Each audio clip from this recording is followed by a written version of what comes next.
Hi everyone, Raphael Harry here, and you're listening to White Label American, a podcast where we hear stories from an immigrant or two, sometimes more. Thank you for listening and enjoy the show.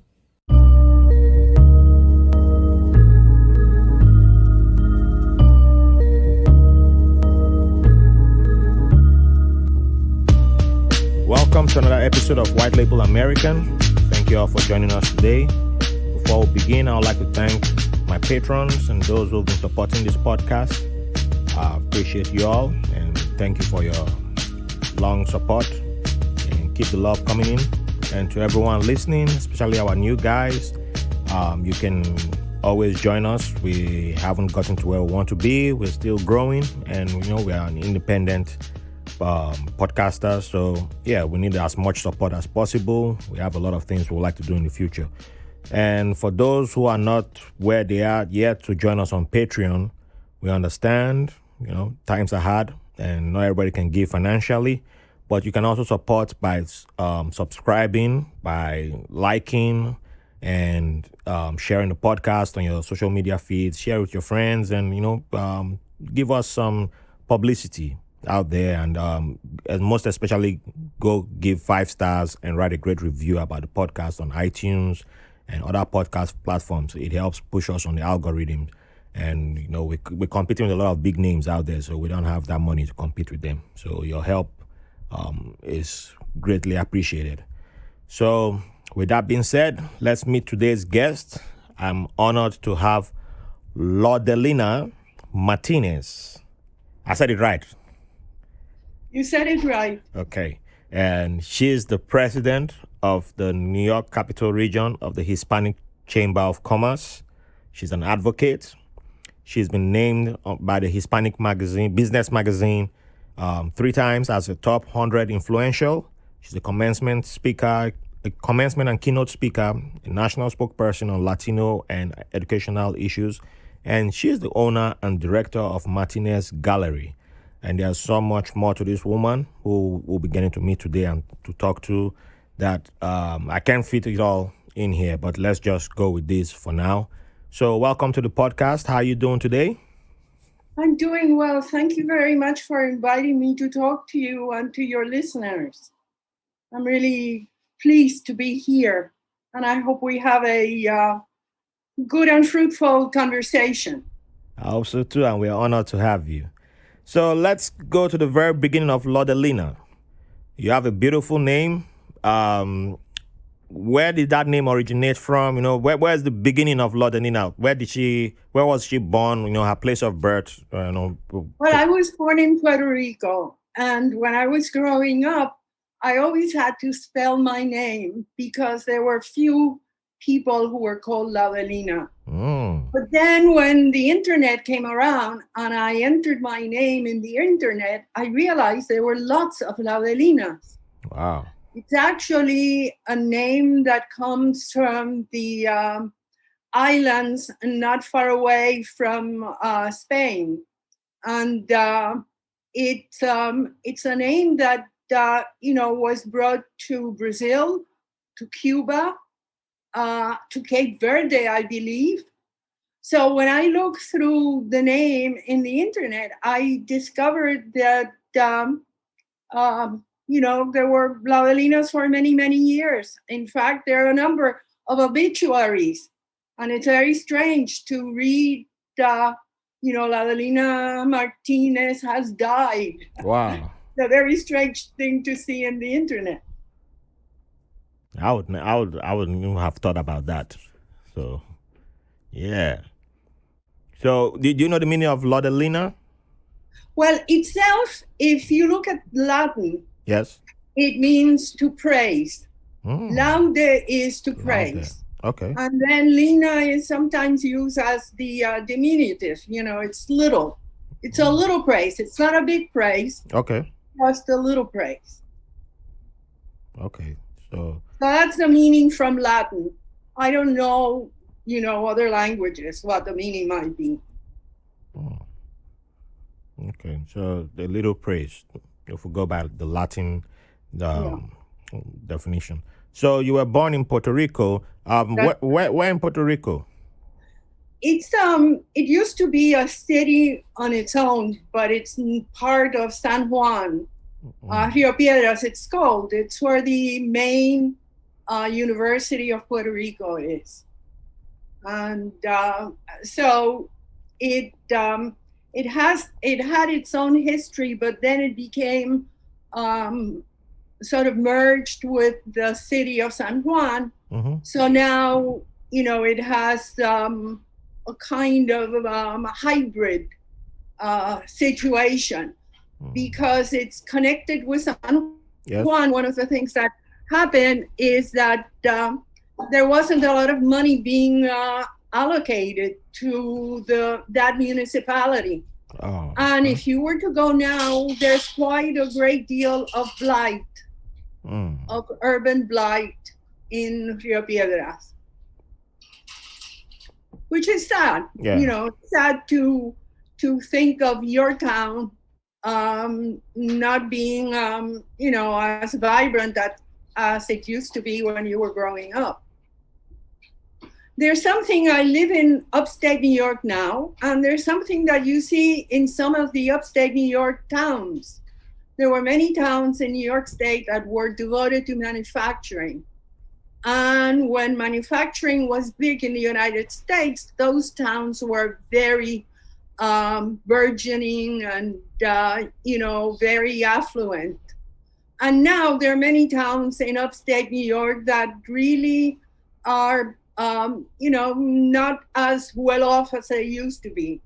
There's a lot of blight, and in some places, there are people who are trying to revive those towns, which is great, but it's that kind of up and down, the cycles that you see in urban development. Yeah. So it's kind of like the problem that we have in parts of Midwest America. That too. With the manufacturing towns now, some of them looking like ghost towns. With all Exactly. the jobs left. Exactly.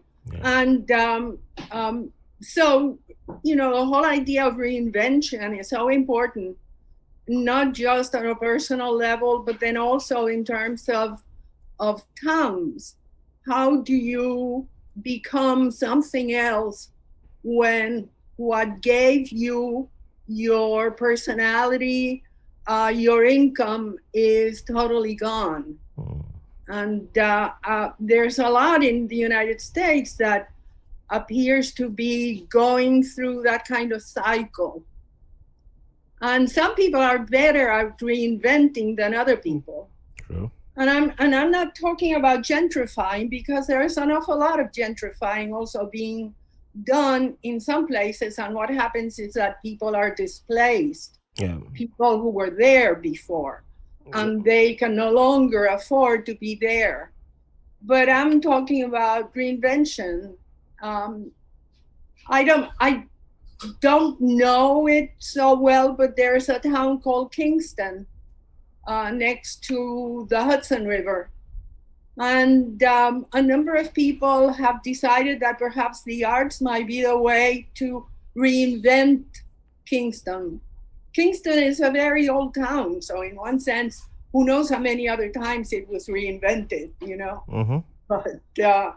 But that appears to be a town where that is going on now. There are also towns in upstate New York that used to be like fabulously wealthy and big, like Buffalo.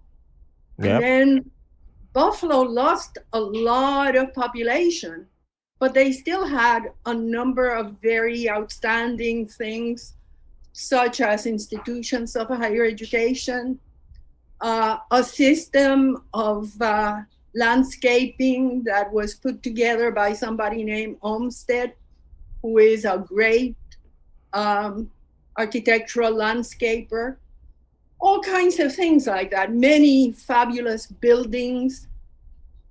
But sometimes the idea is not so much to reinvent, but how to survive when a great number of your people have left. something like that is happening in Puerto Rico right now. Many people Yeah, left. there's a lot of flights Yeah, from the island. yeah, from But the island because of the various problems such as Maria, the hurricane. the last hurricane where the help never So, really so, arrived. So so now mhm. you have an island, that is used to be overpopulated before, but now it's trying to figure out how to be with fewer numbers of people. Yeah, because I'm aware of at the same time while people are moving out of the island, there's also a gentrification thing going on with a lot of people coming into the island, and Yeah, there's kind of like so the it's like yeah, that's my problem with gentrifications, where it's like the services, the amenities that were never made available to the indigenous people is now being made available to those coming, quote unquote, the outsiders coming you're in, you absolutely know, right. What and what has it's happened in Puerto Rico, for example, is that people who wanted to have new jobs yeah, sold their houses very cheaply to people who came from the U.S.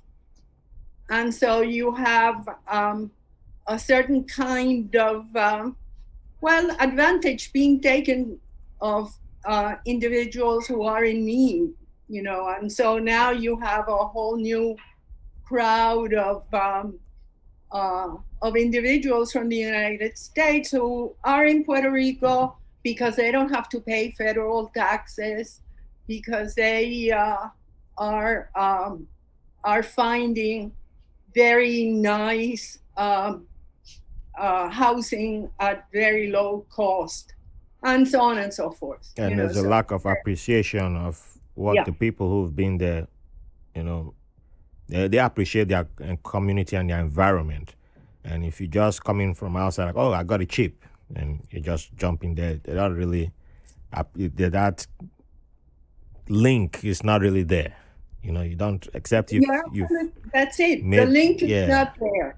except you So make that conscious effort to create a link, so it's one starting. But I don't want to spend too much time. We'll come back to that in a minute.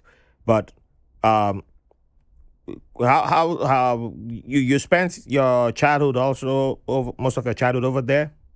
yes, I graduated from high school in Puerto Rico. Okay, So so with your childhood over there, I have to ask this question, which is like one of my favorite questions to ask. What do you consider your favorite childhood memory? well, I have a lot of memories of childhood, but You can give us two. Or yeah, give us two. I always love hearing childhood memories. you're very you're very splendid. I can give you memories.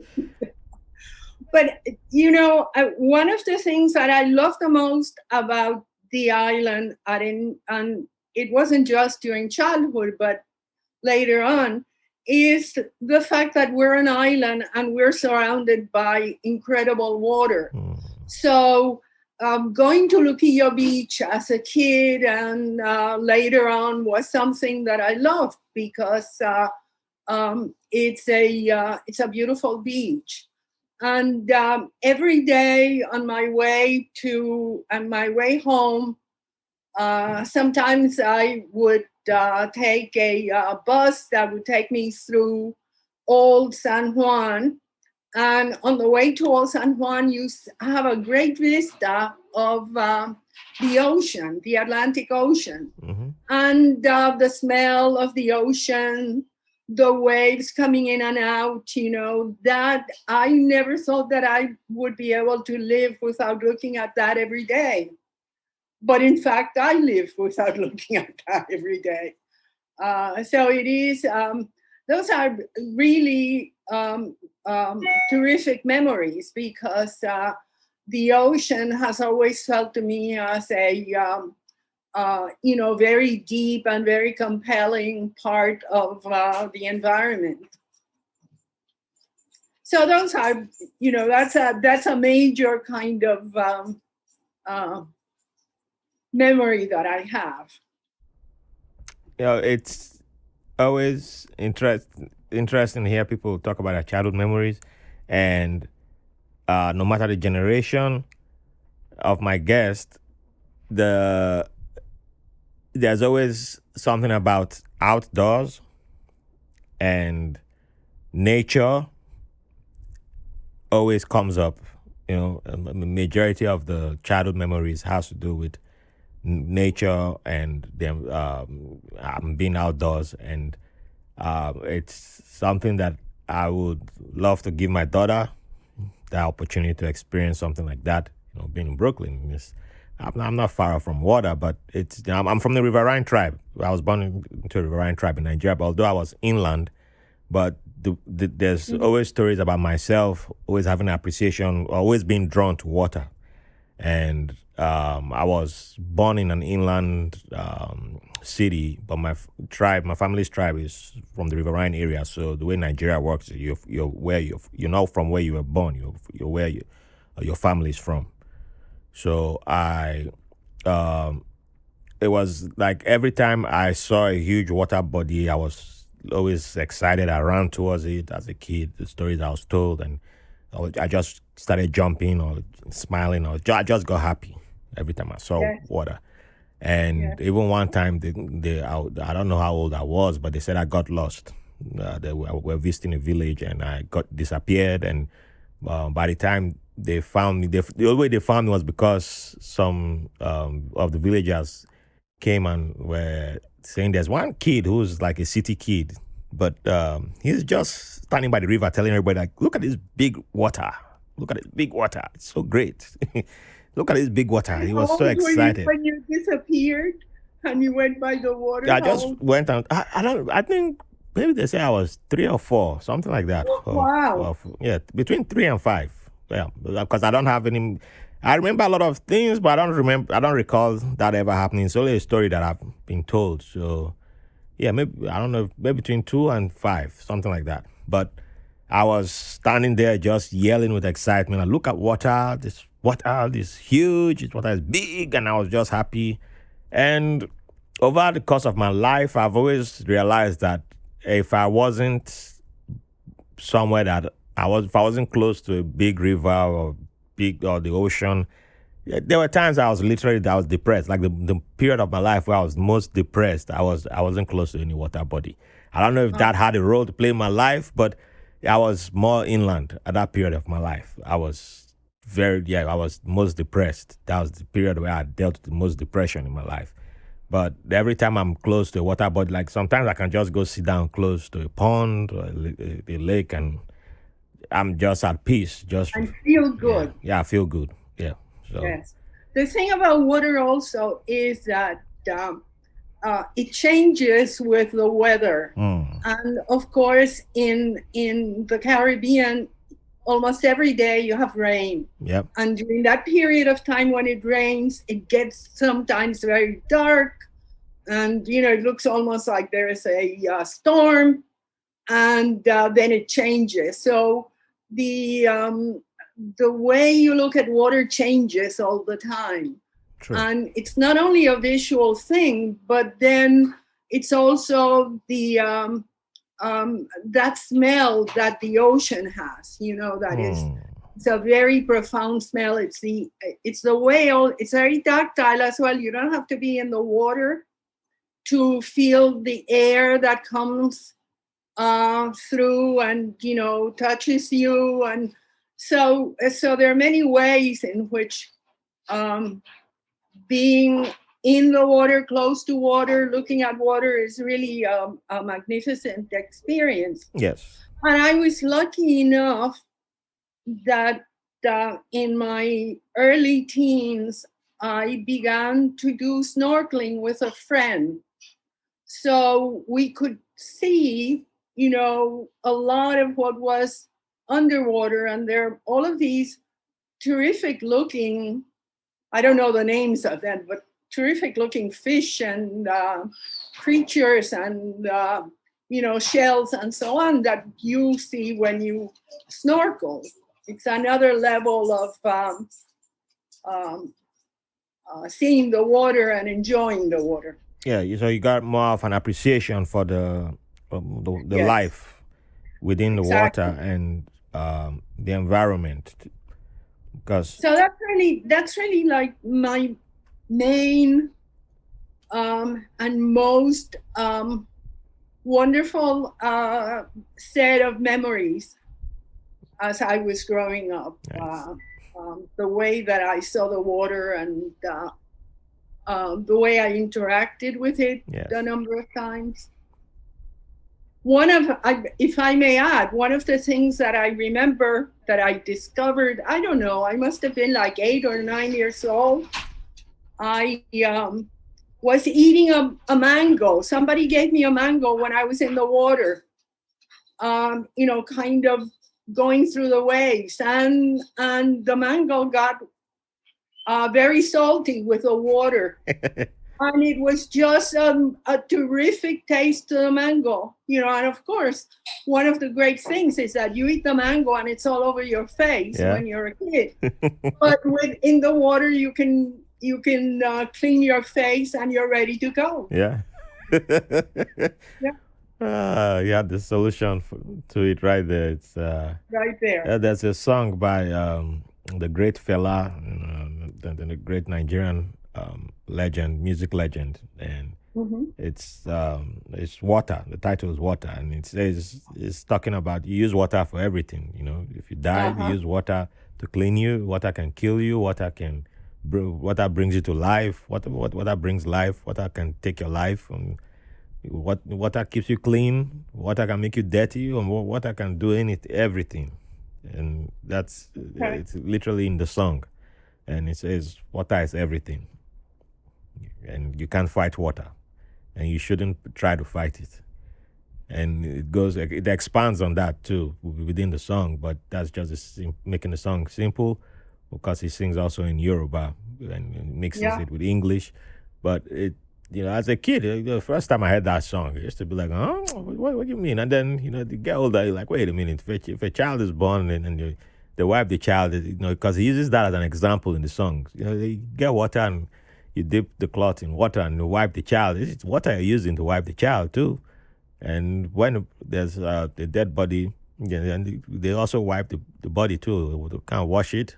And yeah, well, when away, but they use water to wash the body too, be it warm or cold. And it was talking about, yes, life, welcoming life, life goes and end of life and all that, but water plays a role. So, but I think without him being telling us directly, there was also a message in there for us to look after our environment, to look after Right. that this water that we think some people don't take it seriously.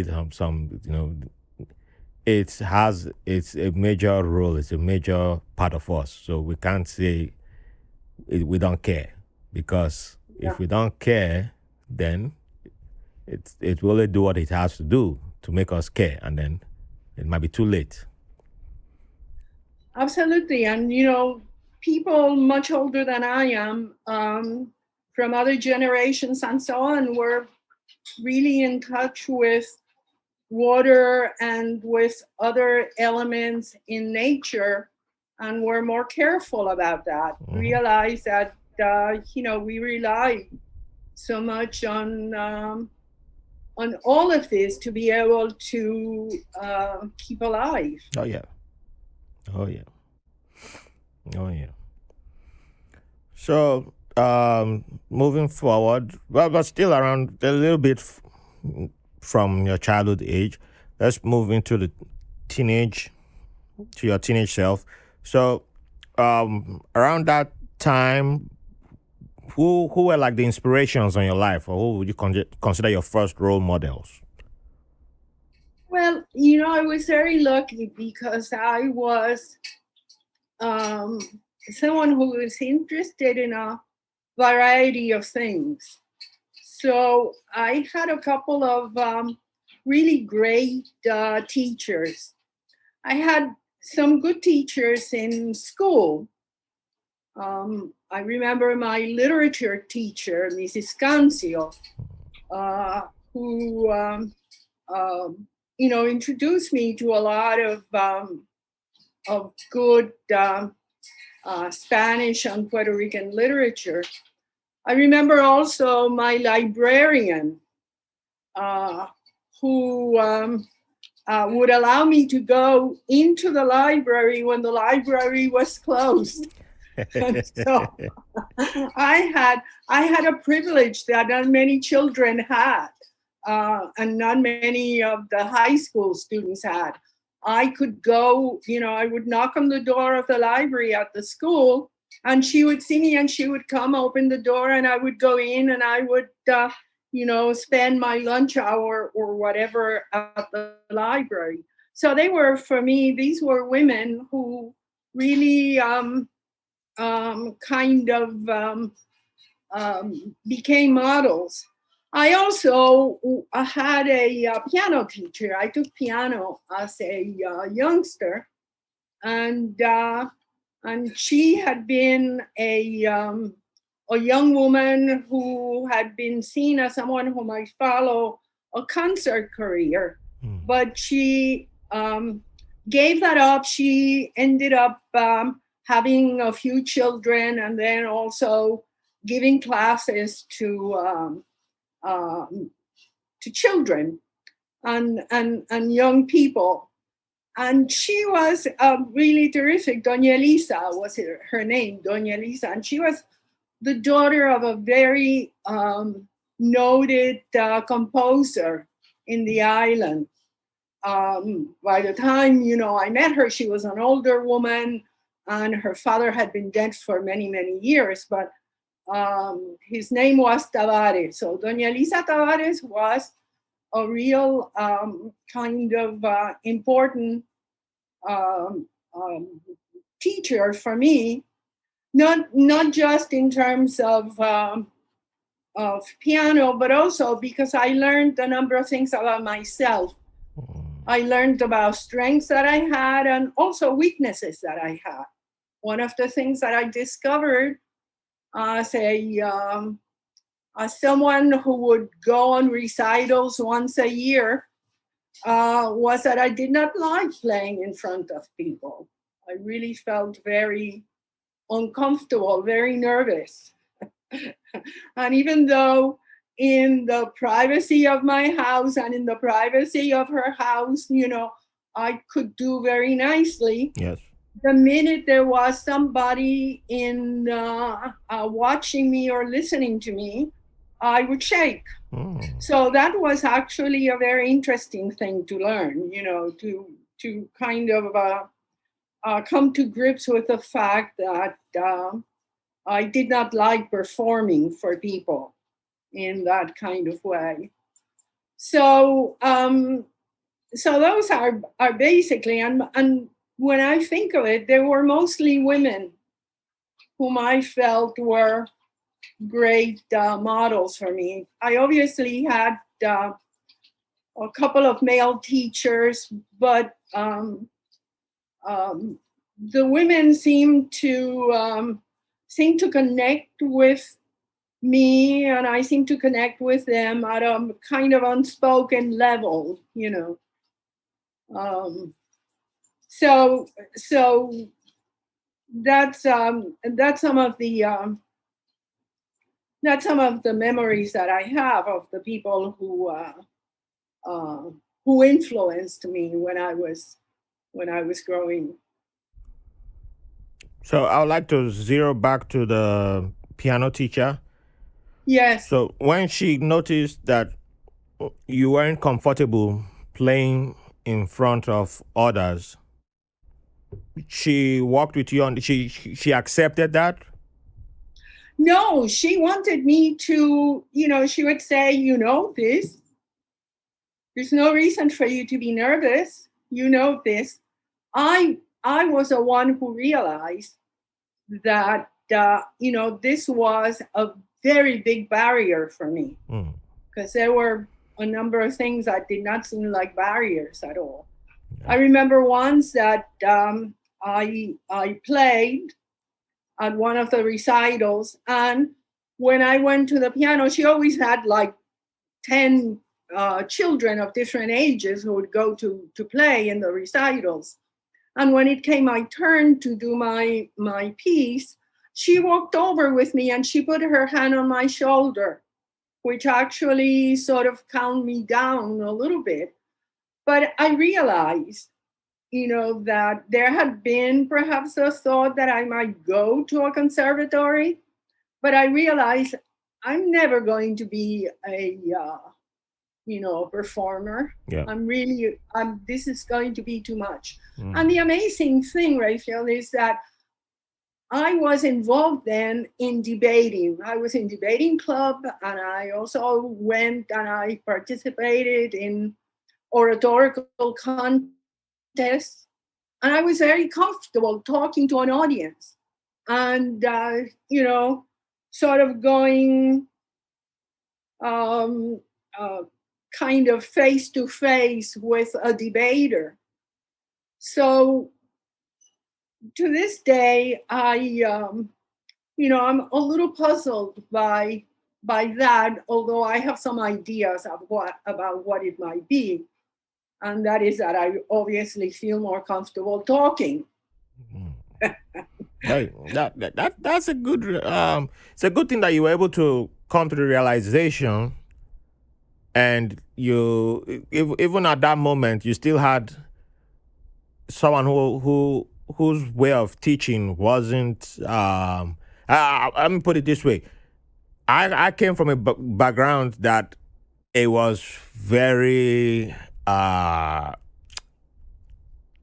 say very forceful in a lot of things. Yes. So for mine, there was no such thing as you had a weakness. It was, if you had a weakness, you automatically considered a failure.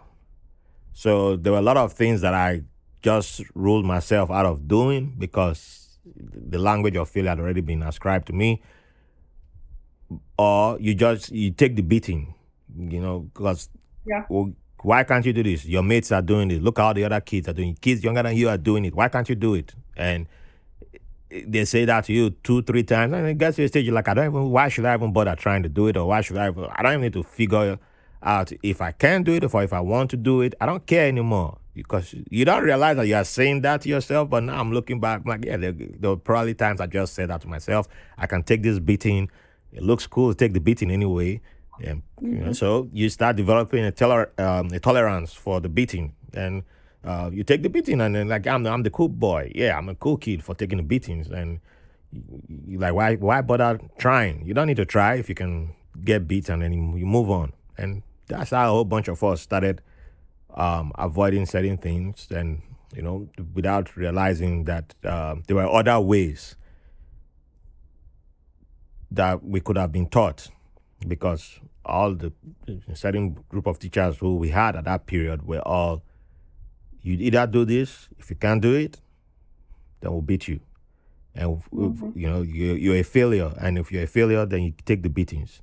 And we're like, all right, we're the failures then. So, and so we just accepted that, and that's how we took it until later on we start meeting people. Like when we met people who had teachers like yours, it always felt like we ran into an alien, Yeah. because I remember back in my Nigerian days that there were two brothers that I met when I moved to a different city, and they came from a family that none of them got beat. They never received any floggings, and they went to it was a much the school was a more elite school, but Mm-hmm. they weren't used to being beat. They weren't used to being flogged. They had never had that type of experience. And when they said that in the circle where we were, everybody looked at them and was like, these guys are weak. That was the first thing that we said. It just felt like we needed to push them down or like insult them, because it felt like these people were not exposed to the torture that we had been exposed to. So the only thing we could use to find commonality was to just insult them and make them feel bad. Mm.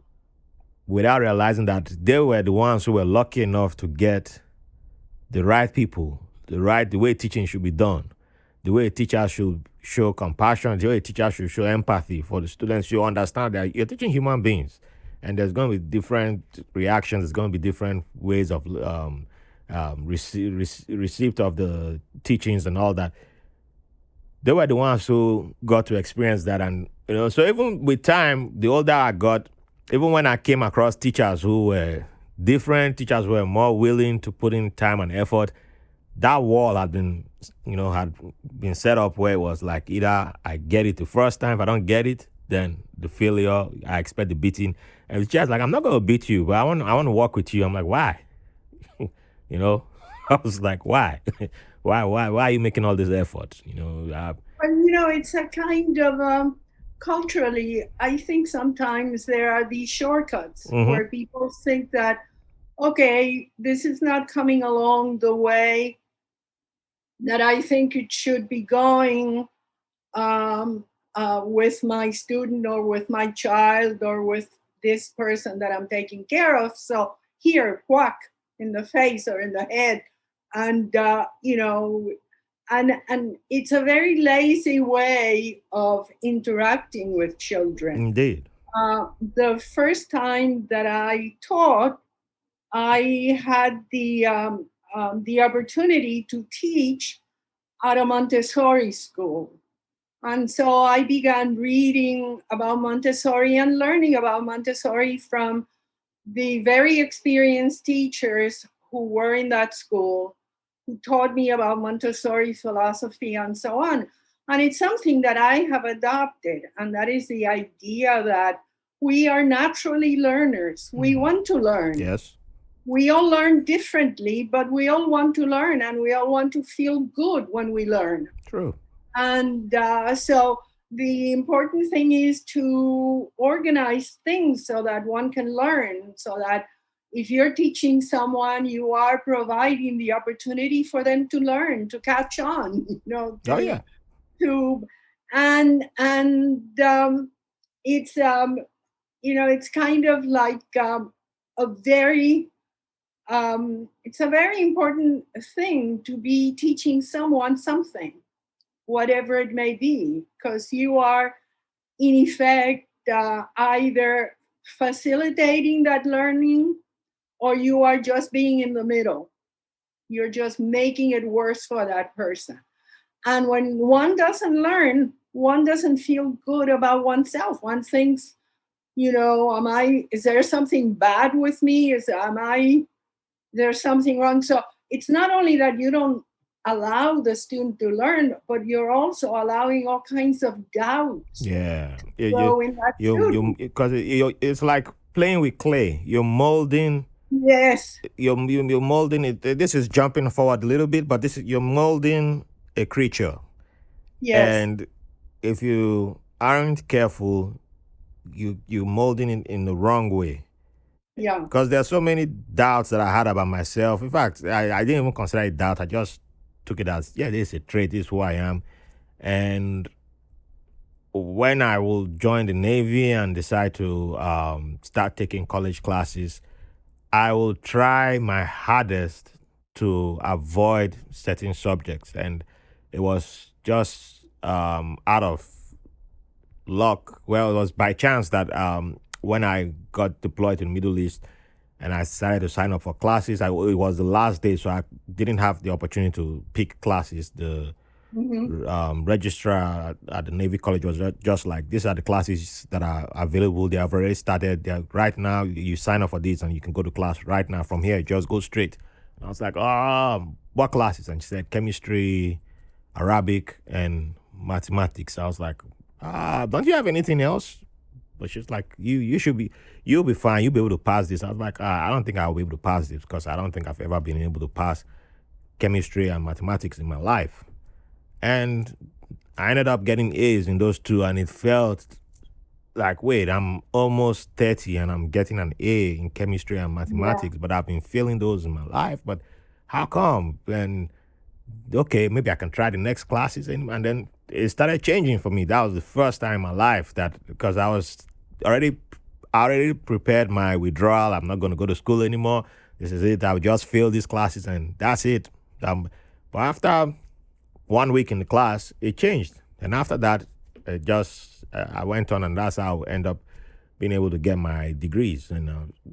But I met people. I got a different experience that showed that the molding showed that I was being molded in the wrong way. But finally, Right. I met the right people who were able to mold me in the right way, and I was like, wow. I know people who, when I try to talk to them about school, they're like, "Oh hell no, this is not. Nope, no, no, no, no." And those some of them is that interaction that they got, and the molding has set them in that wrong path, and they're like, "No, I don't want to experience this anymore. I don't want to reopen this. No, it's not gonna happen again." And Well, one of the things that is really important to learn, and as a teacher, I like to communicate this to my students. One of the things that is important is to learn how to fail. yes, If you make a boo boo, let's go. If you do something and it doesn't work, that you instead of giving up, you say, okay, so let's see how we can do this. How can we try this? What else can we use in order to get this done? Because in effect, that really is um, that's really what brings a certain level of achievement when you are willing to say, "Oh, that didn't work at all. I got to try it again." yes, And it's and somewhere inside of you, you have to find that strength to be able to say, "Well, I'll try again, and if I fail, it's okay, but I'll keep trying until I'm able to find a way." And that was one thing also that I learned from my Montessori experience. mm, I'm really happy that it was one of my first teaching experiences, if not the first. yeah, And that was the idea of experimenting, mm, the idea of trying, and if it did not work, try something else. Let's see if something else will work. And as a teacher, that's really crucial because there's lots of stuff that might work with one student, but not with yes, another student. mm-hmm, And there are things that might work with one group and not with another group.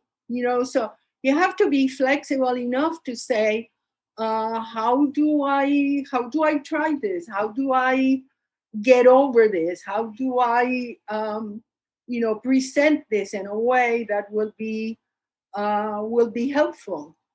So that that kind of sense, you might fail, but failure is not permanent. It's only permanent if you decide not to do anything about it. exactly, Failure teaches you a great deal, and you can try it in different ways. And if it does come to a point where no matter what you try, it doesn't work, well, then you've given it all. But don't accept the first it didn't work. mm, Don't accept that. And when you are a business person, when you have a business like I have now, a gallery, it's very important to keep that in mind. I had to close my gallery because of the pandemic in March of 2020. And I did not open the gallery until a month ago. That is an incredibly difficult time, more than a year yeah, more than closed, a year, wow, more than a year closed. And, I kept thinking, well, how do I do different kinds of things? And I realized that technology was one way of doing things. What you're doing now with your podcast, you're reaching people with your podcast. yes, You're talking to people with your podcast. This is one of the tools that we now have. And I've begun doing something like that. And I'm not really someone who is that comfortable with technology, So I've had to do tech, technology for dummies. We all have to trust me. Trust me. It's beautiful that you said we have to learn how to feel because it's the truth.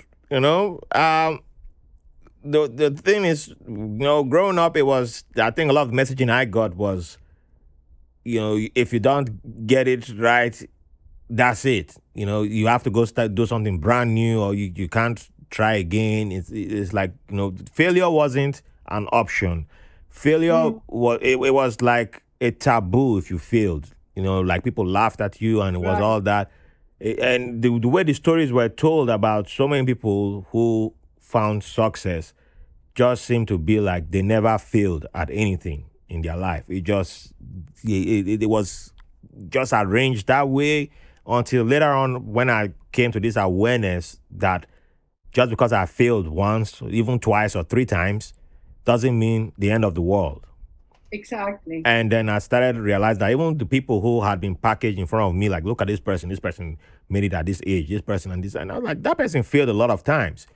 You only looked at one side of it and said, this is it. This is what we're going to Yeah. accept. We're not going to accept the failures. And that's when I started changing how I talked, how I looked at things, and how I accepted things. So even when I faced failure, like even with the podcast, I had a podcast previously with the wrong person who stole all my stuff, because I didn't know anything about the technology side of it, the technical side of it, and this person was supposed to be the person to take care of that, and he stole everything I bought, which I shouldn't have even spent that amount of money. Actually, I spent way less than that, but I believed and trusted the wrong person, and he stole everything, Hmm. and I was almost falling back into that. Oh, I failed. I don't need to do this anymore. But there were people who were like, hell no. Well, don't let that stop you. You have something that is, you can even make it better just because now you've seen how it works. Take what worked and then make it better than what just failed. And that's how I ended up with what I have today. And even when I started this podcast, at first was only for people to come to the studio and sit down with me. People in New York City, especially, to come sit down with me in the city. So like when I spoke to our mutual friend Michael Roach, you know, that's what I told him. Like, yeah, any guest he was going to give me was to come to the studio and sit down with me in the studio. And then the pandemic happened. Nobody can come sit down with me face to face, and I had to start reaching out to people outside of New York City, and I evolved. So instead of taking that as a failure, it moved to the next level, and then I adapted and evolved with it. So yes, I could have easily just said, "Oh, this is a failure. I failed," and sat back and said, "Oh, within a year of doing this podcast, I'm not at 100,000 downloads. I'm not at this. I'm not at that. I'm not here," and I consider myself a failure.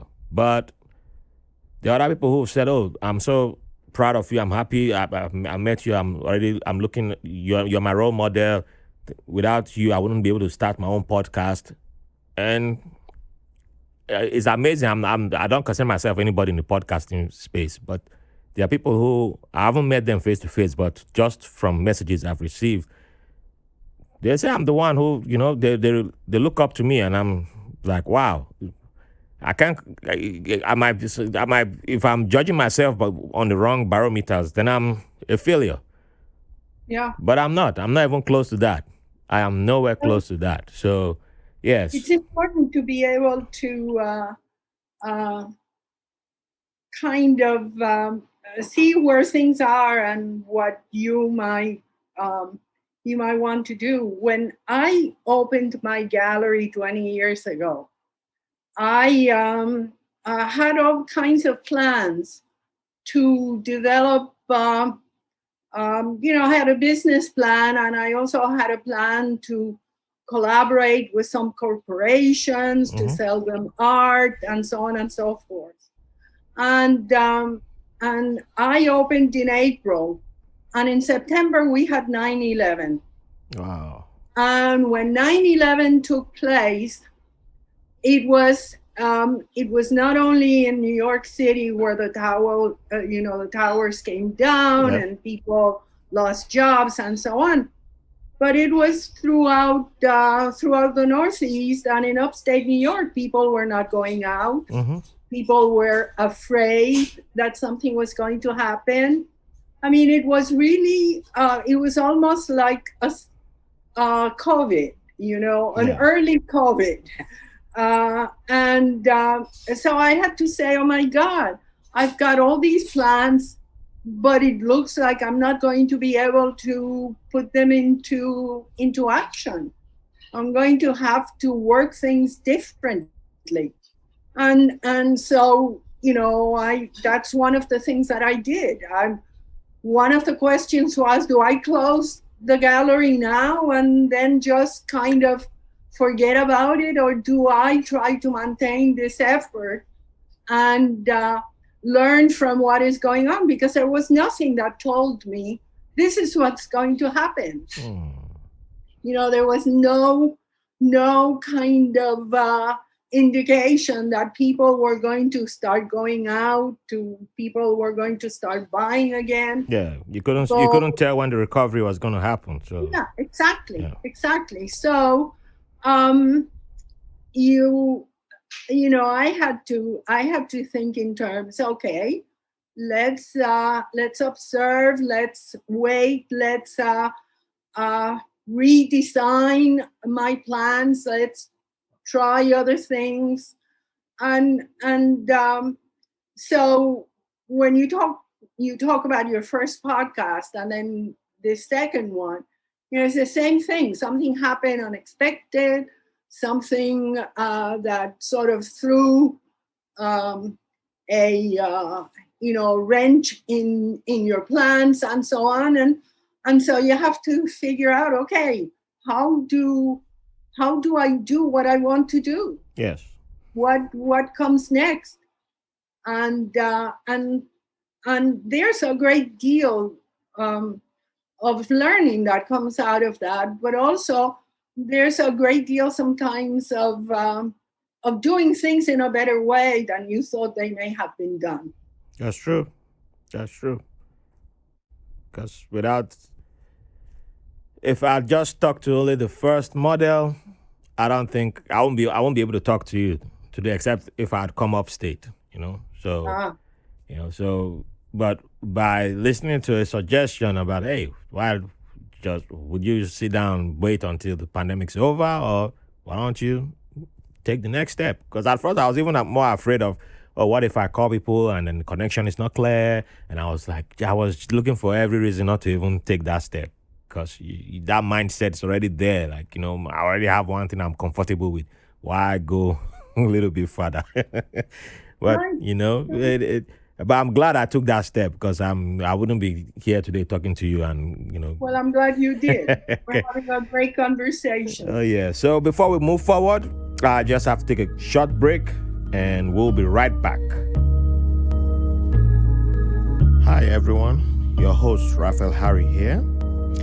I can't believe we've gone past our 1-year anniversary of doing White Label American. I've had the privilege of speaking with some amazing people, sharing their modern day immigrant stories. And you've allowed this Nigerian immigrant to share parts of his immigrant journey through this podcast. Also, one of my goals of this podcast is breaking down artificial walls that keep people from getting to understand each other.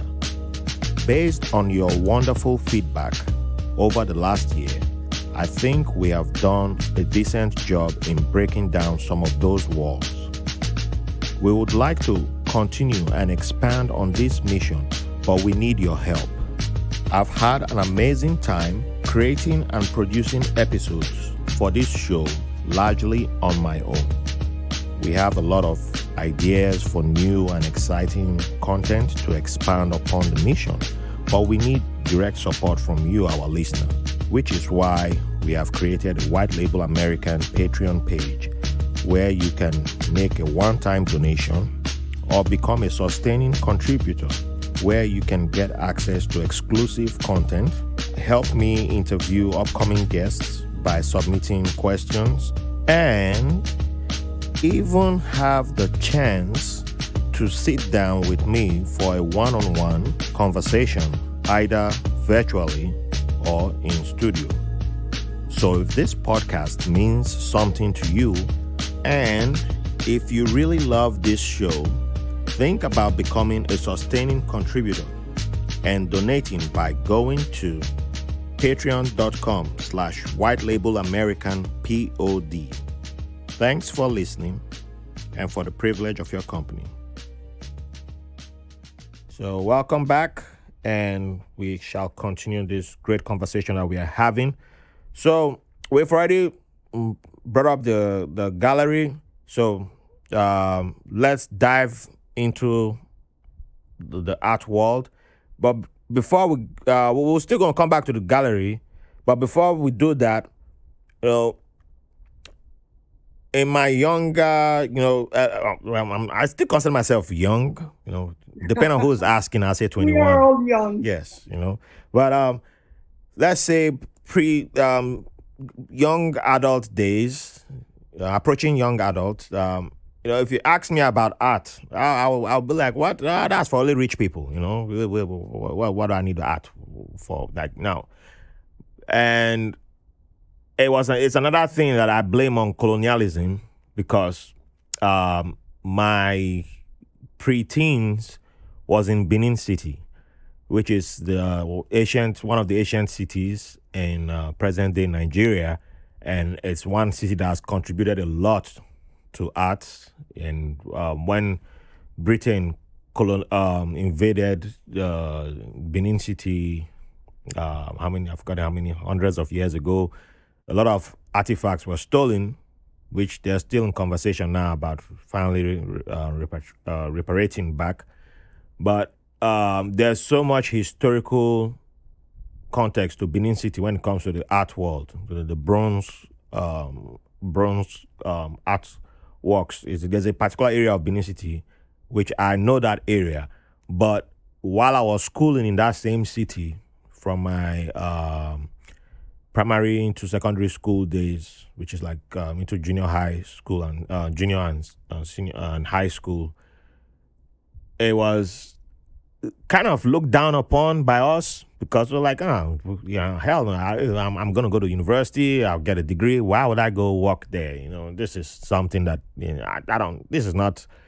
there was no reverence for the work they did, that this was something of huge value, because we didn't even understand how significant it was to the world. That this is historical, that I was walking past an area that's been in existence for thousands of years. Right. And so if you asked me a few years after that, like, hey, well, what is art? I'll be like, art is only for rich people, because they're the ones who want to pay money and put something on their wall, and then say Van Gogh and Picasso and all that. I'm like, rich people only. Don't bother me with that. And so later on, you find me in the flea market. I'm walking by and I see a painting. I'm like, that look nice though. Maybe I should hang this on my. Should I put this in my living room? Nah, I don't know. Or I go to Comic-Con, because I'm a big comic guy, and I see some of my artists, and I see they're like, would you like this poster? I'm like, oh yeah. And then somebody will come to my house and like, that's a great work of art. I'm like, well, wait, is this the same art that was, talking trash about a few years previously? Like, hey, this is only for rich people. Am I rich now that I have art in my house? And somebody will see a mask that I have, an African mask that I got. I don't know where it's from, but I saw it in the flea market, and wow, this is a great work of art. And then I start reading different materials, and I'm like, wait a minute. The place that I grew up in is historical when it comes to art. A lot of works there, that were stolen by the British Empire are found in museums all over the world. And I'm like, wait a minute. So the whole art is only for rich people was a wrong definition by some, in my ignorant state. So when it comes to you, how will you define art? Well, it's a great question and a very difficult one, Yes. because there are individuals who feel that art is sort of divided between high culture and popular culture. Mm. And so they feel that only what has been made by highly trained artists is art. The only those elements of high culture is art, and popular culture is just folk art or regular day to day sort of thing, and so on. There are people who believe in those kinds of categories. More recently, I would say in the latter half of the 20th century, there has been more the notion that a couple of notions. One is that everything that is made is art. So it doesn't matter whether it's made out of precious material, whether it's made by a very well trained person or by someone who has no training. All of it is art. Some of it might be good art, some of it might be so-so art. And then there are those who also feel anything that an artist makes is art, no matter what it is that that artist has made. If that artist had taken a piece of paper and sort of ripped it into very small pieces and put it on top of a table, that could be considered art. And so you have in a number of places now what's called conceptual art, which is sometimes stuff like that, like little pieces of paper that have been assembled on a table, or different kinds of installations which you look at and you say, what is this? I think I saw What, one yesterday. what's going on here? So it's a big question and a difficult question. I'm not trying to bypass it. It's just that an awful lot of uh, um, people who are involved in aesthetics and philosophy Yes. and critics and so on, they debate this. This is like the primary topic of discussion. What is art and what? For me, one of the things that I know is that whenever I encounter something that someone has made, if I have a new idea or if I have a new feeling, for me that becomes art Mm. because it has, in some sort of way, touched me. It might have touched me by making me angry, by making me say, oh, what a stupid thing. Or it has touched me by making me think, oh, what a beautiful thing, And I have to tell you that when I was in college, I came to college in the States, in New Rochelle, in New York State. And there was a place close to the college that sold ceramics and other crafts that people would call folk art. And this woman who owned that little store imported a lot of things from Africa. Mm. And I began to collect very small items from Africa Yes. because I love the carving, I love the wood, I love the way that the wood had different colors, I love the variety of wood. I love the way different lines went in different directions. I love the figures that that I would buy, and these were small things. None of these things that I bought was bigger than 12 inches. It was just little things that I would be able to put in my bedroom, my dorm room, and it would be small enough so that my roommate would not say, why do you have that? And so on. But um, I used to feel, oh my God, there is such great beauty coming from Africa, and it looks like not that very many people are aware of it or Mm-hmm. connected to it. Yeah. And the same thing happened to me thinking about Latino art. You know, I grew I grew up seeing quite a number of people painting, people who were trained and other people who were not, people who went to big schools in Europe or in the States to learn how to be an artist, and people who just began doing it on their own. And but I thought that there was a great deal of really good and very moving art being produced by people from Puerto Rico and from other Latino and Latin American countries. And when I after I graduated from college and I used to go to galleries and museums and so on, I did not see that many. Mm-hmm. I did not see that kind of art in on the walls, Yeah. and I used to say, well, why isn't this art being shown? Why isn't it being appreciated? Where are those artists? What's happening with those artists? And part of what I wanted to do when I finally got to open the gallery was to make sure that there was a place for those kinds of artists to show their works. You know, by now, Latino and Latin American art has become more known, has become more popular. It's still, not the most popular yet, Of course. but there's a recognition that African American artists produce fantastic art, that Africa actually influenced a number of the artists in Europe, people like Picasso.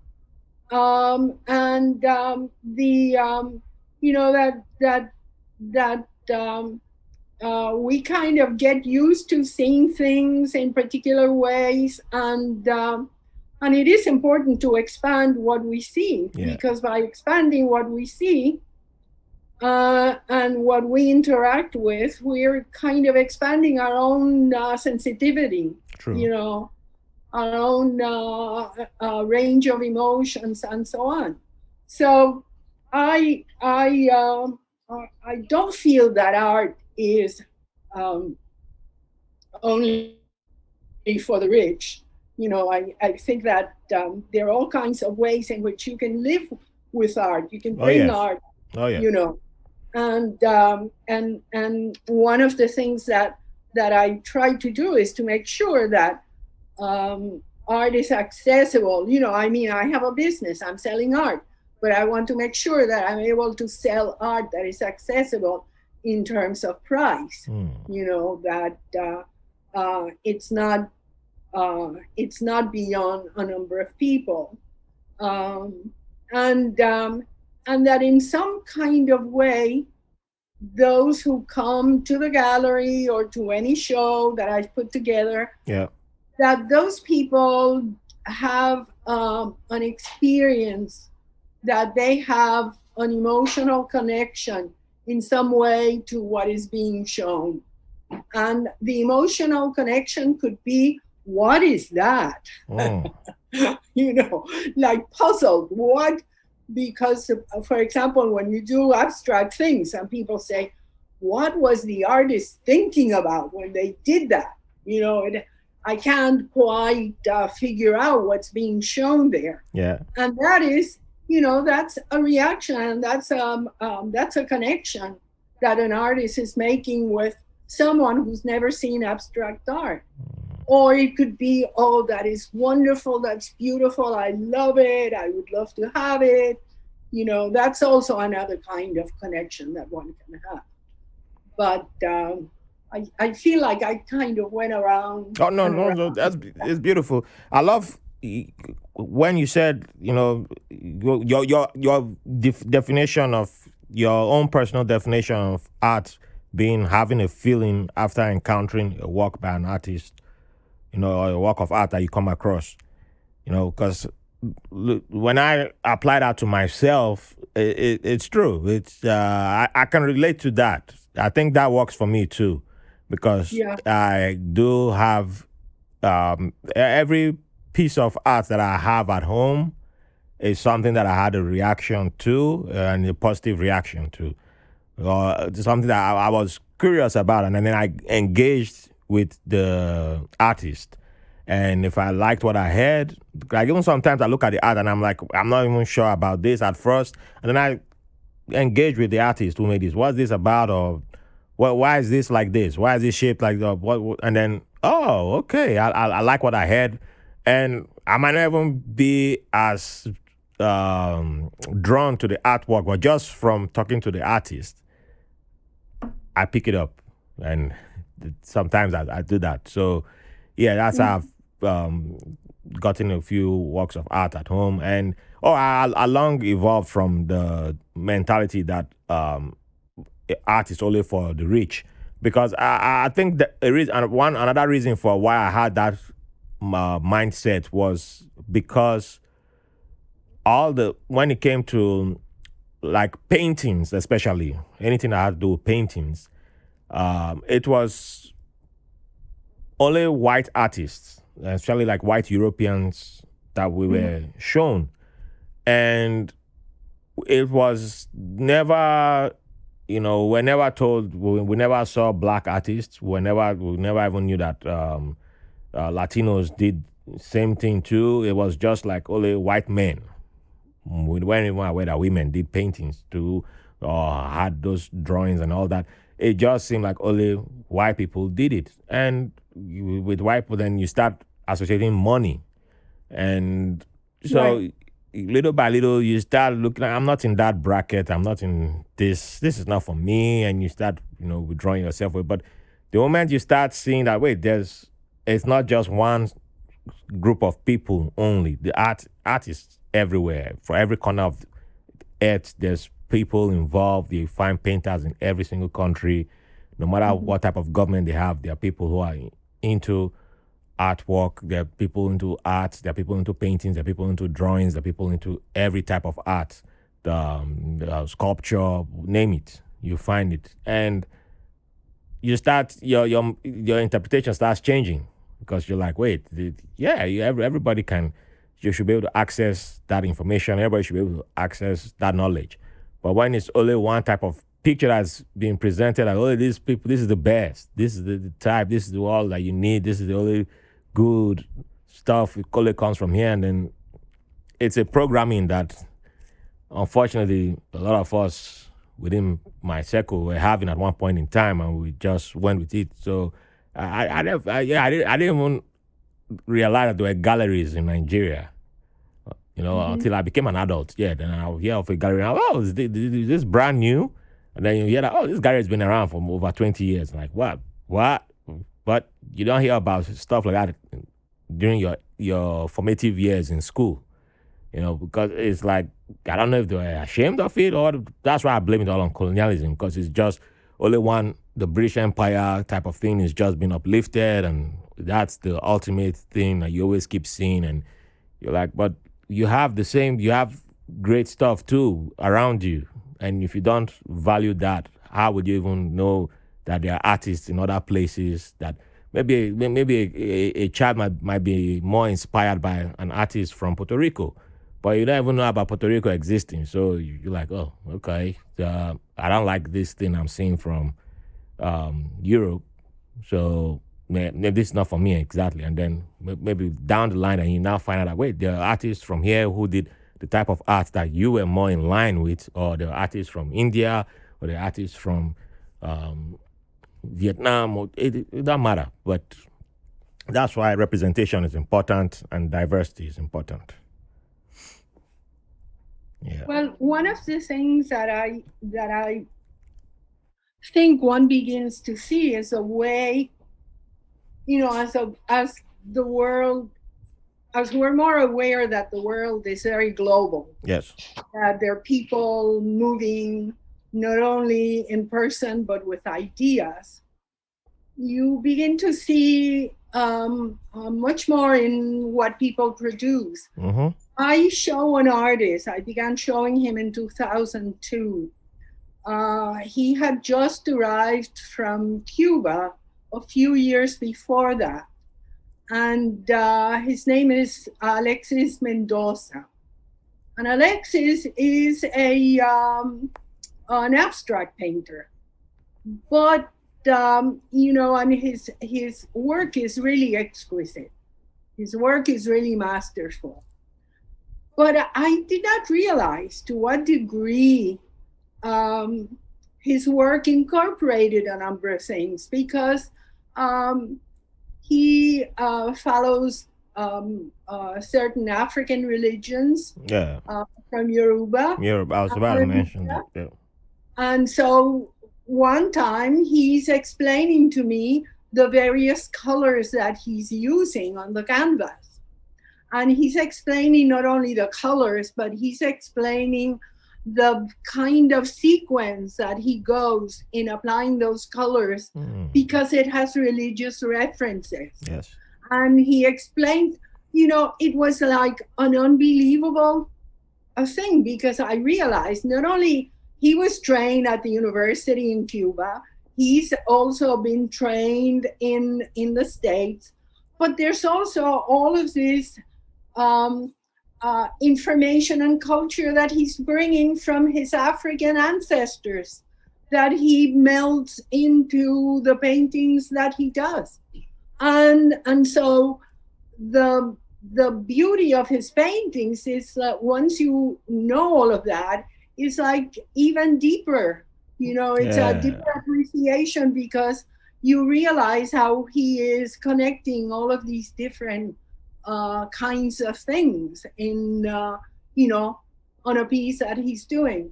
He's begun doing sculpture. Oh, nice. And so he's been using wood, very organic wood. Okay. And that element that I liked in the little African pieces that I bought when I was in college, he's got that, but much larger. Okay. He responds to the various colors of different woods that he works with, and they're all abstract. Wow. So they don't look like a person or a tree or an animal or anything. No, there are no figures there. Okay. It's just an organic form, and he follows the shape of the organic form, and they're fantastic. They're really great. I also have a couple of other artists who combine. They're the so-called New Yorican artists. Yes, that was going to be a question I was going to ask. So New Yorican artists are usually individuals who were born in Puerto Rico and brought here as youngsters, 5, 6, 7 years old, or youngsters whose parents are from Puerto Rico who learned Spanish, Spanglish almost, if you want to call that, as they were growing up.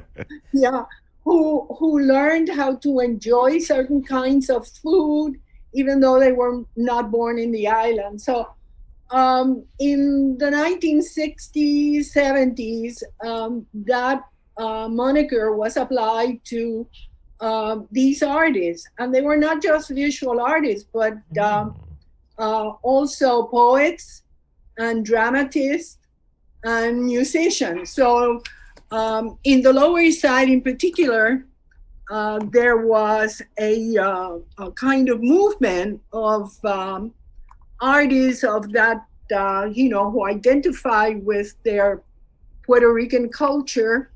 And that's how the New Yorican term grew. There was the New Yorican Poets Cafe, and there were all kinds of other venues and other elements involved. But these artists, the visual artists and the sculptural artists, use some of the images of the indigenous people, the Taino Indians, Mm-hmm. in the work that they do. Yes. They use also some of the imagery that unites the African, the Taino, and the European, because after all, in the islands, in Puerto Rico in particular, we're all descendants of these three branches, Yes. and so to one degree or another, we carry those images on our face Mm-hmm. or in the food that we eat, in sometimes in our beliefs, our religious Oh yeah. beliefs. So so they combine all of that. They combine all of this, and they actually, it's not just like doing a stew, combining stuff, but it's actually creating something new out of that combination. And since they are in New York, New Yorkers, since Mm. they are in New York, they have been exposed to some of the most incredible art that you could find. In New York, you have um, um, colonial vestiges for sure, but some of the most important art institutions in not only the country but in the world. The Met Museum being one of them. Um, the Museum of Modern Art, the Whitney Museum. You also have museums like the Jewish Museum or the Museum of Natural History, where all of this kind of richness of material and ideas are concentrated. So the Nuyorican artists have had a chance to interact with a lot of that. And that has also appeared in the work that they produce. It isn't just work from the island, it's work that includes some of the island culture and values, but also in the context of New York City, which is, a major kind of thing. So my point is that in a global world, you are mixing all of these various elements, Yes. and you're coming up with new ways of looking at reality, looking at emotions, looking at what's valuable. So I I'm trying to think about the first time I heard the word Nuyorican. I'm guessing it may have been in Supreme Court Justice Sotomayor's memoir, Uh-huh. because that was the book that when I was reading it, I was like, this is. If you had told me that this was about somebody living in Nigeria, I would have believed it.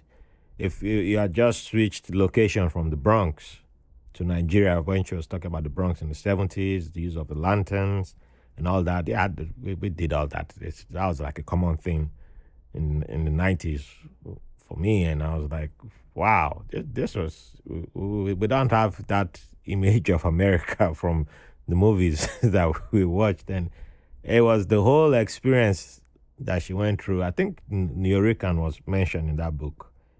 But I know Nuyorican was something that has always been in my mind somewhere for some time.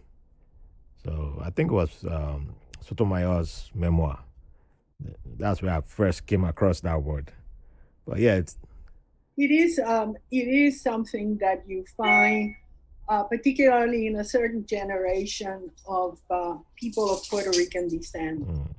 Some of the younger artists of Puerto Rican descent sometimes use the phrase, but they use it together with a whole host of other descriptors for themselves. They okay. just don't describe themselves as just New Yorkers. They have other descriptors. Okay. But it's still an interesting notion.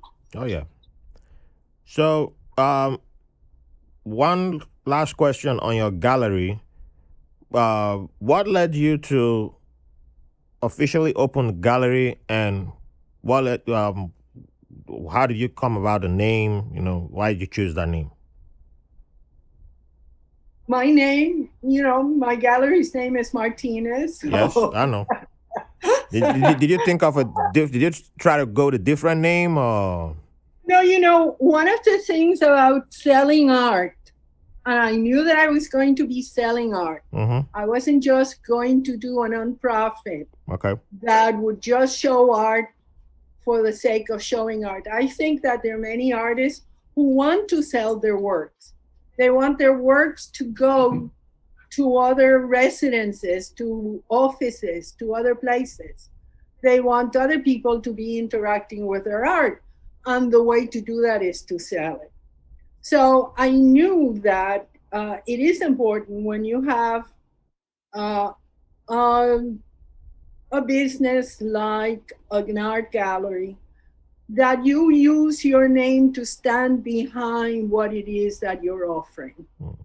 So in many ways, by using your name, you're saying, I'm vouching for this. I am saying that this is good, and I am involving my name. It's sort of like when you have a lawyer using a particular, their name to say this is the law firm, Yes. or the doctor that uses her or his name to say, this is I'm the doctor who will do a good job or a lousy job. Yeah, this is their I'm practice. Yeah. standing Mm-hmm. behind. I'm standing behind this. Yes. So that was my sense. There are many galleries that have the name of the person who started it, who founded it. There are other galleries that don't. One of the things that I wanted to make sure is that I would not show art just for the sake of showing art that I did not like. I told myself I will only show those artists whose work I like. I'm not going to be selling art that I might be very popular and might sell, Yeah. but I do not like it and I do not respect it. So in many ways, I'm kind of putting myself out there saying, I like this work that I am selling, and I think that it's very good work. Mm-hmm. And in fact, a number of the artists that I have are people who are in very well recognized collections in museums or in corporate collections or individual collections. And so they have a certain kind of standing, even though they're not famous. Yeah. They're known in certain groups, in certain sets. But but I've also started showing what are called emerging artists, namely new artists, people who are just coming out, who are just giving their first shows and kind of making their way. When I started showing Mendoza, he was not yet well known in the States. So you open the doors for you're like a door opener. Has now he's written several books. Wow. He shows in museums. He's shown in outside of the USA. So he's no longer an emerging artist. Mm-hmm. He's a very well established artist. But at the beginning, he was an emerging artist. And I have to tell you, my youngest emerging artist is an 11-year-old, a Chinese American. Oh, wow. And she is terrific. Wow. She is so good. And she has such a fantastic attitude. Some of her work is very serious. She takes very deep issues, peace and war, mm-hmm. and justice. Oh, and then wow. she also does things where she is kind of showing that she is someone who lives in New York City and knows, how to make fun of things. So, Uh, so that's she's not a Latino artist, but yeah. that's one of the things that I've begun to see, that there are a number of artists who are not Latino but may not come from European backgrounds. They are interested in, in being in a group of artists, Mm-hmm. with a group of artists that, that get paid attention to because of being shown in my gallery. And there's also still the connection between us, like even though she's Chinese American, there's still an if you go back Yeah, down the roots, there's always been a connection between the Asian Latino community too. So yeah, it's absolutely. yeah, there's always Yeah, connections between worlds. yeah. So that was beautiful. So I have to start winding it down. So but there are I have to step away from the art world a little bit and jump into some fun questions. Like we've been talking fun, but these are like extra fun questions now. So there's no way I wasn't going to bring this question up, and you had mentioned this topic just briefly, and it reminded me of an experience that I had pre-pandemic. Yeah, it was just before we went into lockdown. Yeah, it was 2019, winter of Oh, 20. Yeah, it was I think November 2019, and a good friend of mine who's also Puerto Rican invited me to his family's pasteles. yeah. Yes. And I was like, I don't know what this is. Like, bring the family. So, brought my wife and my daughter and showed up, and I saw the largest amount of unripe plantains that I've ever seen in one room. And I was like, we do eat unripe plantains. It's one of our traditional, one of my tribe's traditional meals is from is made up of unripe plantains, Hmm. which we make a porridge of, and then you eat it with pepper soup, which is it gets really spicy. So the plantain porridge is has there's two versions. One is with you can make it with dry. There's this fish called dried fish. They call it dried fish. Nigerians know that. Uh, Catfish pepper soup. We create. My Yeah. tribe is crazy about catfish. I'm not. I can't do. I can't do catfish. That's one where I get disqualified. But yeah, the nickname is KKF. Yeah, Oh, KKF. If you meet an Ijaw person and you want to score high ratings among them, tell them you've eaten KKF or you want to eat KKF. They're just gonna fall in love with you. Like, oh my goodness, this person. Yeah, so I saw so many unripe plantains, and I was like, "What is going on in this house?" And he was like, "Oh, it's pasteles." I was like, and they gave me a hat to put on. They're like, "Yeah, come. Will you like to partake?" I was like, "There's no way I'm going to come just sit down and see you all working. I have to do something." So I got involved, and I was like, "You know what? This stuff you guys are doing is like making something else that we eat, which is called moi moi." uh-huh. And moi moi is connected to another friend of mine who is Venezuelan, also a Rafael, is Hmm. my brother. And when I visited him, he lives in Florida. He gave me something that they had, which is I keep forgetting the name. Ayate, I think they call it as ayate, Yakas. yatas, Ayakas. ayakas. Yes. Yes, yes. And theirs was wrapped in a leaf. He said it was made of corn. And when I took a photo and posted it on Facebook, every Nigerian commenting was like, "Where did you get moi moi from?" Ours is made from black eyed peas, which you soak for a couple of days, and then the skin separates from the seeds. Then you blend the seeds. That's the then you literally prepare almost the same exact same way as the pasteles and the ayakas, and put in the same, wrap it up in the leaves and steam it up, and that's moi moi. Whatever you want to add in it, if you want to add eggs, meat, whatever, up to the person making it. But traditional moi moi is the black eyed peas, but it looks exactly like the pasteles and ayakas.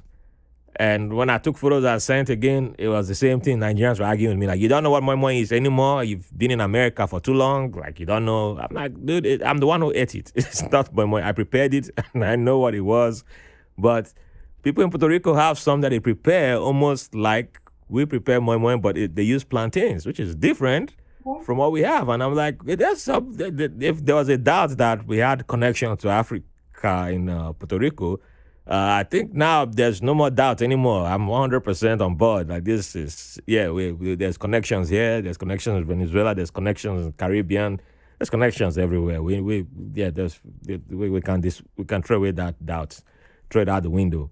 And it was one of the best experiences that we had. And his family they were like, wow, they were so surprised by the way I was so excited to be making the pastilles that they were like, yeah, we will invite you again to come back. And then the pandemic happened, so we haven't done it again. So I'm looking forward to the next time I get to make pastilles again, because now my daughter is older, so she'll definitely have to make some herself and get into the game. So when it comes to food, pastilles is the only Puerto Rican food I can tell you off head now. But what are you big on Puerto Rican cuisine, and which do you like to make it yourself, or Yes, I know how to cook some Puerto Rican cuisine. okay? Pasteles are very labor intensive. Oh, it is. So I've That's right. never, I've never done pasteles, but pasteles you can do also with something called yautillas, which are tubers, or with something that's like cassava, panas. And it's the whole idea of having like a kind of dumpling, although not really a dumpling, of having something that is encased in this masa that you would make. And so cassava grows in inside Puerto the Rico. pastel, you have, you might have pork, or you might have beef, or you might have just vegetables and chickpeas and all of that kind of stuff. But the thing that makes the pastel, and that's why when they make them, usually people make like 100 pasteles, because it's so much work that you want to make sure that you save some of it and you put it in the freezer for next time. But I like some of the things that don't take one day or a day and a half to make. I'm in the same boat. and even we like a lot of pork on the spit, to be roasted. Okay. But you can actually buy that's called pernil. You can buy a great piece of pork and fix it with garlic and salt and pepper and all kinds of other things to give it taste, including lemon, and you roast that. And of course, it's fantastic if it has a part of the skin, because if it has part of the skin, that becomes very kind of crisp. Yeah. And it's a delight to be able to eat that. And every now and then I'll do that. I'll roast that. I like plantains that are ripened. Yeah. And you can, the plantains that are ripened, you can boil, or you can fry, or you can roast.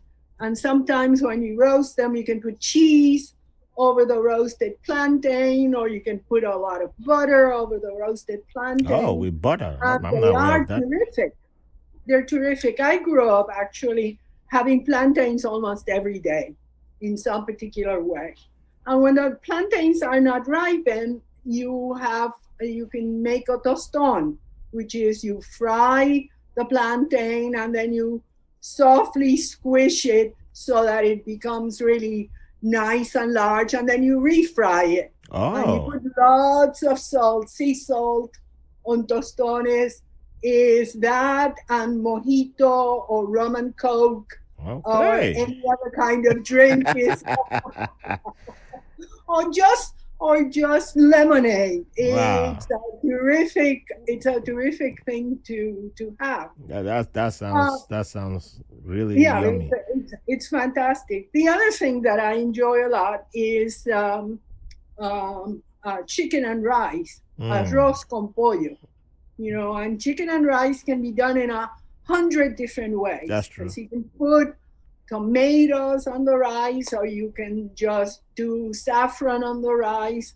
You can use different um, parts of the chicken to make your chicken with rice, and it's always and you can make it for two people, or you can make it for 16 people or more. That's true. You know. When it comes to So chicken. that's pretty much a Puerto Rican, but it's also a Cuban dish, and it's a Spanish dish because it's like a paella, Mm. which is although the paella sometimes is made with shellfish, or other times with sausages, different kinds of sausages. So there are, there are a lot of elements of Puerto Rican cuisine that I personally like to use on a regular basis. I don't think that I would call myself a Puerto Rican cook as such, because I like other Oh things. yeah. I like Italian food, I like Chinese No, food. I like, you're like me. I eat everything. yeah, Well, so when I cook, I cook Nigerian food, but it's Nigerian food is yeah, labor intensive. It's like yeah. woo. So you add different elements. One of the things that I like every now and then, my grandmother used to love okra. Oh, yep, we do okra too. And we used to call it kimbombo, which of Mm. course is an African word, kimbombo. And I don't have kimbombo regularly, but when I have it, I always think of my grandmother. Mm. It's kind of like this is the one thing that she loved the most. Mm, nice. The vegetable she loved the most. And then I also like to have slices of avocado in almost anything. If you do white rice with kidney beans, Mm-hmm. and then you make sliced avocados, you put sliced avocado on top of that. That's really, you've got a whole meal there. I've never You don't tried need that. you don't need anything more. I should try it. Yeah, and that is very healthy Yeah, actually. it is. It Avocado. sounds very healthy. Yeah. Anyway, Yeah. I talk more about food, but I get hungry. Fun thing about plantains is that we call ripe plantains dodo. Uh huh. That's when you say dodo, that's all over Nigeria. You say dodo everywhere in Nigeria. Everybody knows it's ripe plantain you're talking about. And when it comes to roasted ripe plantains, depending on what part of Nigeria you find yourself in, there's the popular way to eat ripe plantains in most of the western part is with peanuts, which we call granuts. Uh huh. So either with roasted granuts, with roasted granuts, yes, in the western parts. But we are from the southern part of the country, so Okay.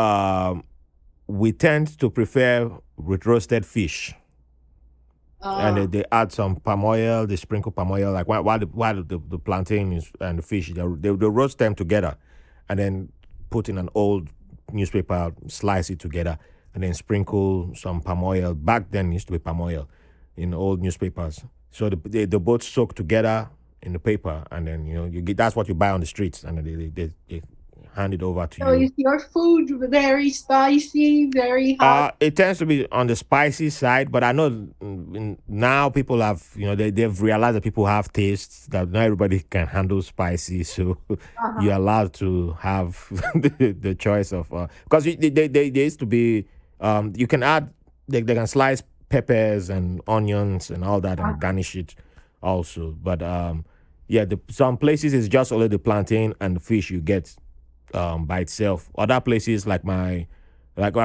mom, she doesn't do the plantain and fish.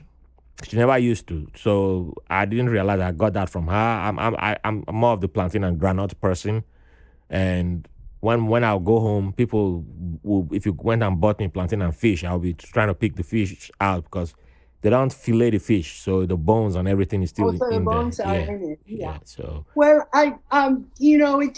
in Puerto Rico, by and large, there's not a whole lot of spicy food, but it depends on the family. Some families do like to put hot peppers and things like that. Other families just go with the garlic and the oregano. mm, Those are the things that they use most.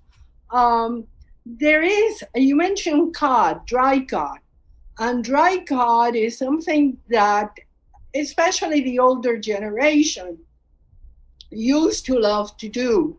But of course, it meant that you have to put the cod in water for a couple of days and take out the water because there was all this salt, yeah. and then put some new water and then take out the water. So if you wanted cod, you had to think, well, I want cod 3 days from today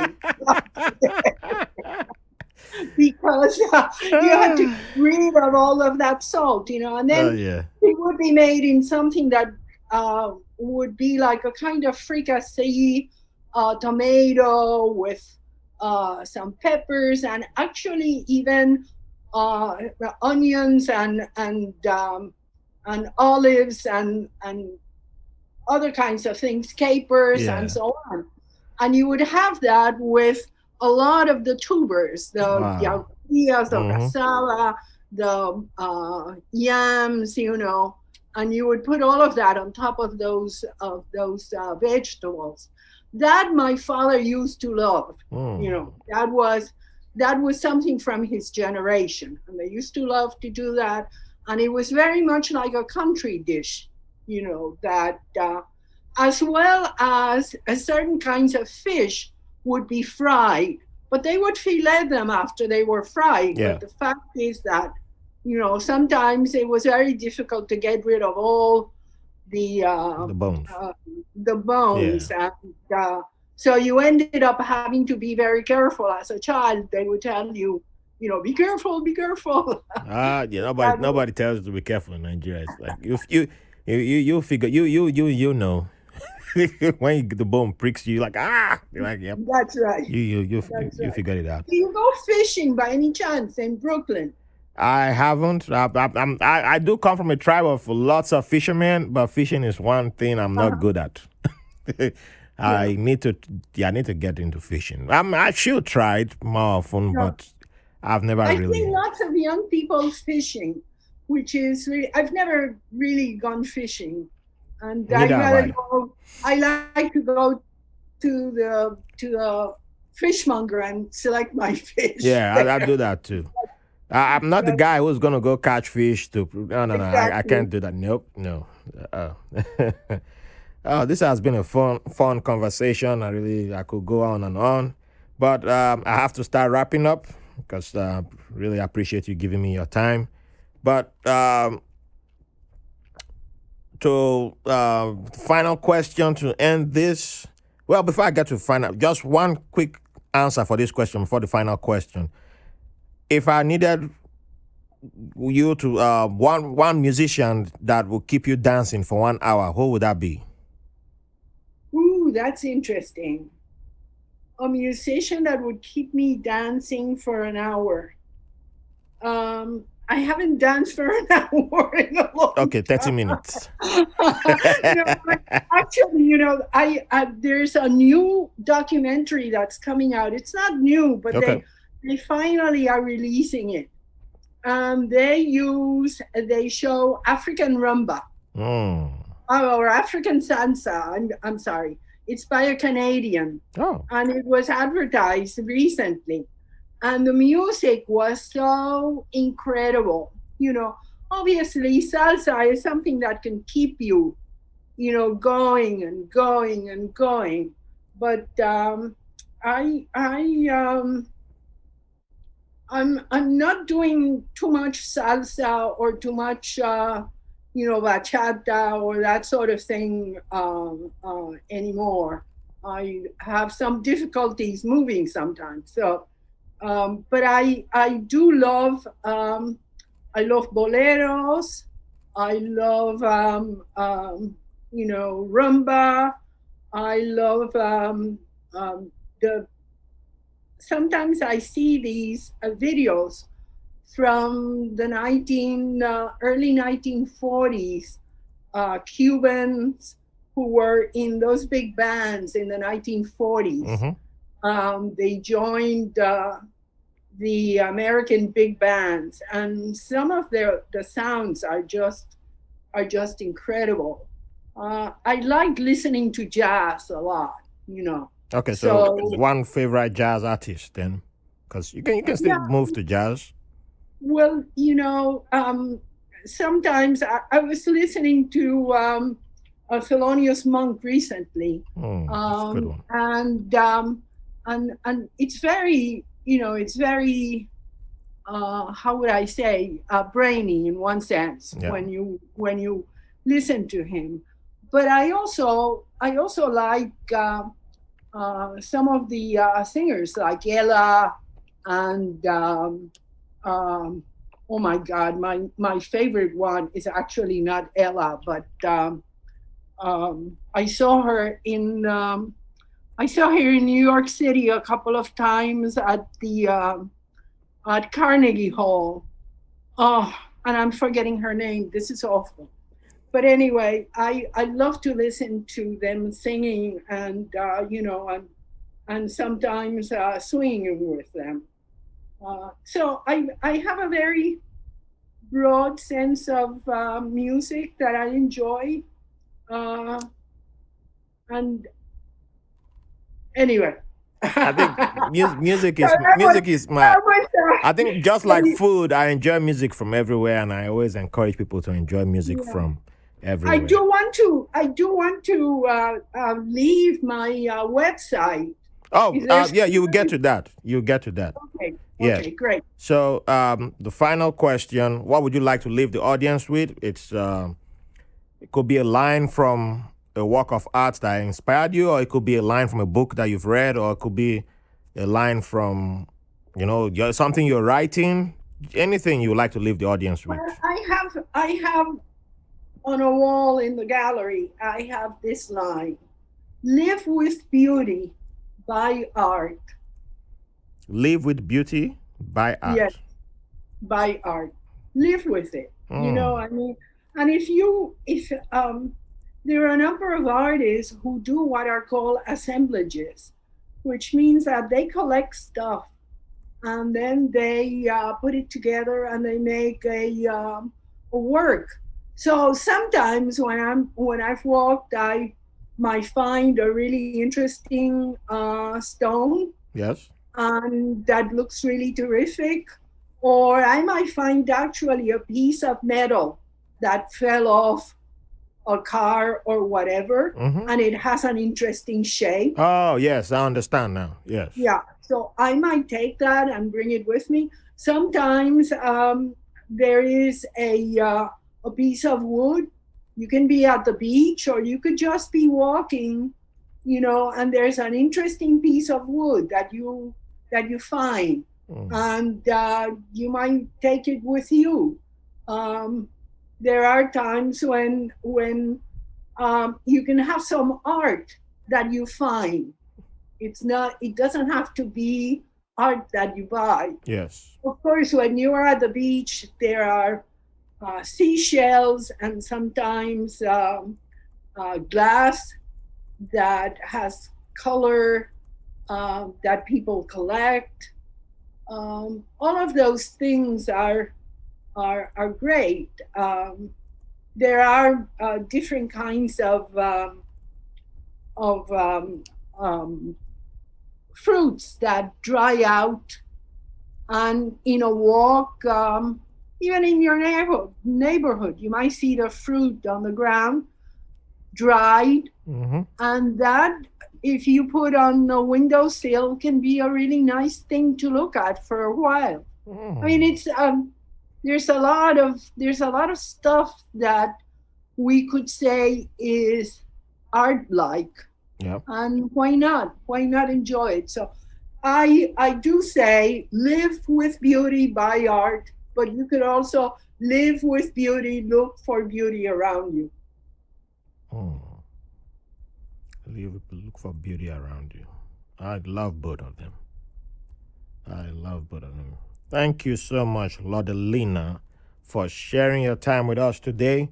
So, if people want to find you, where's the best place to go to find you? Well, my website is www.martinezgallery. All that is one word, and Martinez is with a Z. martinezgallery.org. And I have all kinds of really great virtual exhibitions. So you can see a whole exhibition right on the website. One of my exhibitions is of New Rican artists. And that's a great exhibition. I also have an exhibition that is celebrating my 20 years anniversary. That exhibition has works from almost 40 artists, a wide range of artists, Latino, non-Latino, African-American, Asian, really fantastic artists. So you can find me at that website. You can also contact me if you want to write and ask any question. You can contact me through the website. Awesome. You can send me a note. And then now we have just started a YouTube channel. Oh, lovely. I'll go subscribe. So we have, there are some very short interviews where artists are talking about their process in painting or in sculpting or whatever. At this point, I think we have about 4 or 5 very short videos. So you might want to take a look at that. You might subscribe, and I'm going to be churning out a few of those during the summer. All right. So people will be able to find. I'm also going to be talking about some of the art itself. You know, sometimes people look at art and they say, how do you look at a painting? What do you look for? So I think that it might be fun to do a few things like that. Okay. So there will be a way in which people will be able to subscribe to the channel. All right. I'll make sure I add that to the show notes with the website so people can get in touch. That would be great. And of course, I want to have our conversations so that I can also post it. I will share that with you too. Yeah. All right. So once again, on the website. Thank you. It's so nice of you to have invited me. Really. Oh, it's always my pleasure. Always my pleasure and honor. So to everyone listening, thank you for joining us, and appreciate you all. And don't forget to subscribe and keep sharing, and make sure you check out the links to Laudelina Martinez's gallery and website and YouTube channel also. All right. And thank you for the privilege of your company. See you next week at the next episode. Thanks for listening to White Label American. If you enjoyed the show, we'll appreciate if you rate, review, and subscribe to the podcast wherever you get your podcast from. If you have any questions, comments, or have someone who will be a good guest on the show, or you want to be on the show, send us a message at whitelabelamerican@gmail.com. And make sure to follow us on Facebook and Instagram at White Label American. Thank you for your support.